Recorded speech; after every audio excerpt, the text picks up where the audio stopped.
boas na educação presencial e na educação à distância, mas que, na verdade, não faz com que as pessoas passem a ter uma conscientização que possa levá-las a uma liberdade. E aí a formação da filosófica em favor da emancipação, a gente tem que partir do pensamento crítico, ou seja, a primeira postura que se deve ter é não aceitar como óbvias as verdades que nos são colocadas, porque normalmente esses conceitos que vêm, eles já vêm impregnados desse poder político, de pessoas que têm interesses que não são, claro, não é necessariamente a emancipação humana. A gente sabe o que é um grande paradoxo. A educação deve ser feita para a liberdade, mas no Brasil a gente ainda tem políticas completamente absurdas quando a gente vai falar de educação, como a gente viu também na educação à distância.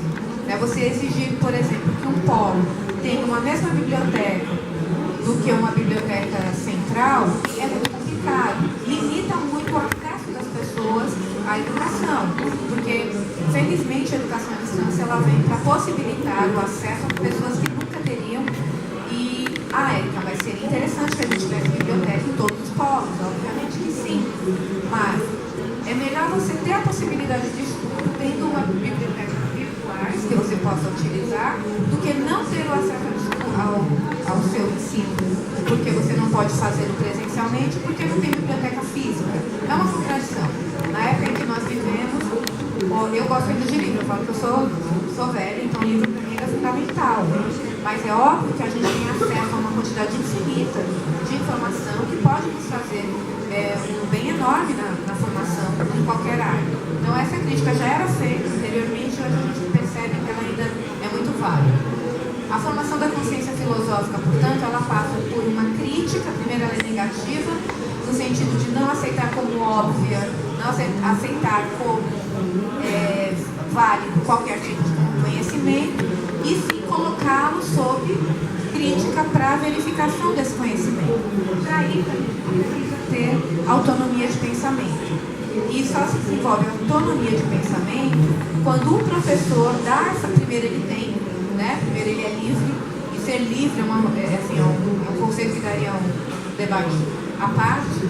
Então o professor ele tem que entender que as consciências que ele está formando podem se voltar inclusive contra ele e tem que estar preparado para isso. Infelizmente no nosso meio, muitos professores, tanto na modalidade presencial quanto à distância, ainda são professores que exigem que os alunos apenas reproduzam o seu pensamento e os seus conceitos, e não que eles possam pensar por si mesmos, E aí, quando você tem a autonomia do pensamento, você normalmente tem uma emancipação da alienação. Alienar, o verbo alienar, ele quer dizer dar ao outro o domínio de algo. Então, quando eu estou alienado, eu dou ao outro o domínio daquilo que eu sou, que eu penso, que eu quero. E a gente vive alienado por uma mídia que é muito mais forte do que, às vezes, o nosso tempo de se voltar contra ela. Então, a gente tem que estar num processo de crítica constante. Isso só é possível numa sala de aula, seja ela virtual ou não, se o professor dá essa possibilidade para o aluno. Porque senão a gente vai reproduzir no ensino à distância os mesmos problemas que a gente tem no ensino presencial. Então, do que eu venho trabalhando, eu trabalho nas duas modalidades, a crítica que se faz, que na modalidade à distância você não teria a mesma formação, que essa formação seria incipiente em muitos casos, eu percebo o contrário.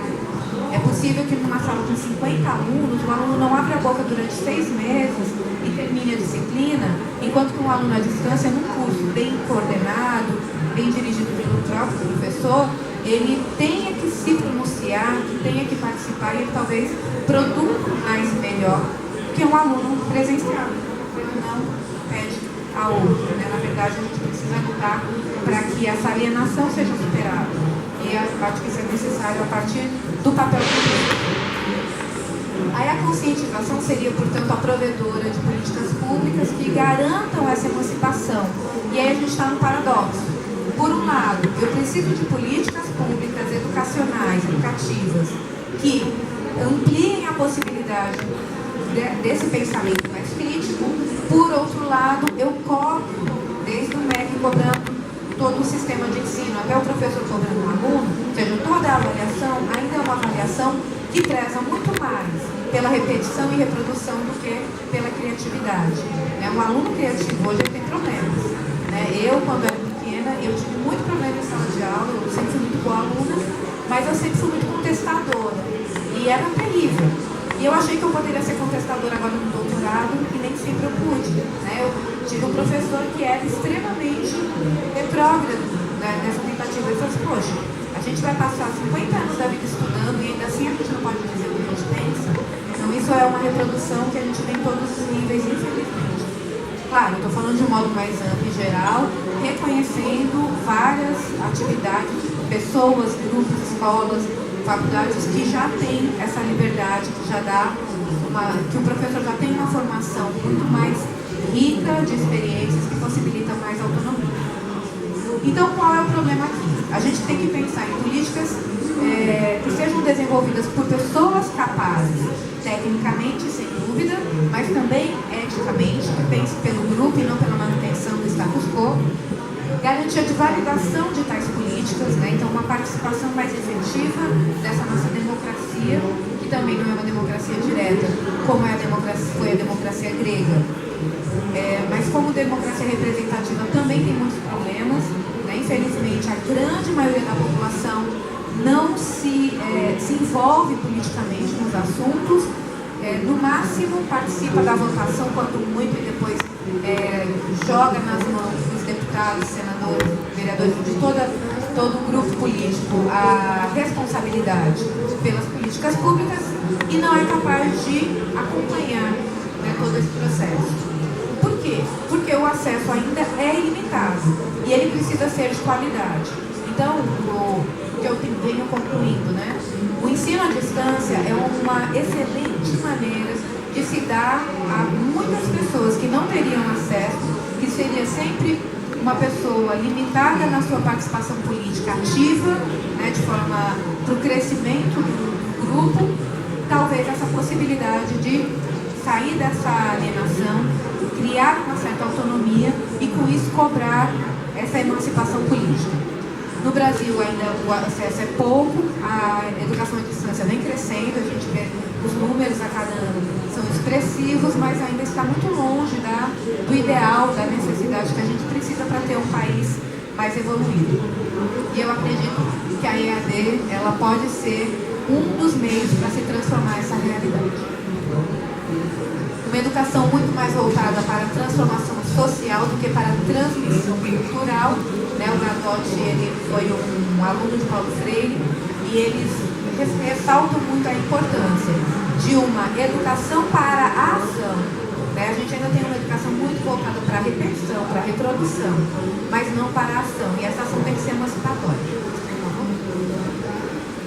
Então, só para a gente concluir, as políticas públicas educacionais têm que ser adequadas para prover essa emancipação.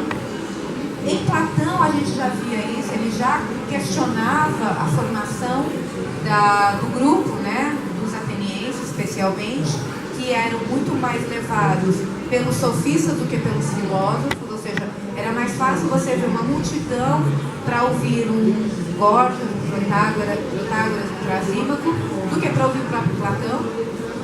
E a EAD pode ser uma forma de dar às pessoas que não teriam acesso, o acesso a esse tipo de informação que vai gerar um conhecimento, mas que seja um conhecimento mais livre. A gente ainda tem uma formação muito, principalmente acadêmica, muito voltada para a reprodução e muito pouco para a produção. Então, de maneira geral, para a gente concluir, eu entendo que apesar da dificuldade, eu não vou dizer aqui que é um processo simples, eu sei que é um processo muito difícil, deve-se pensar que a mudança é possível e que essa emancipação fará com que haja ruptura desses padrões, garantindo assim a possibilidade da formação de uma sociedade mais justa e igualitária. Essa é a minha referência principal para esse trabalho, e é basicamente isso.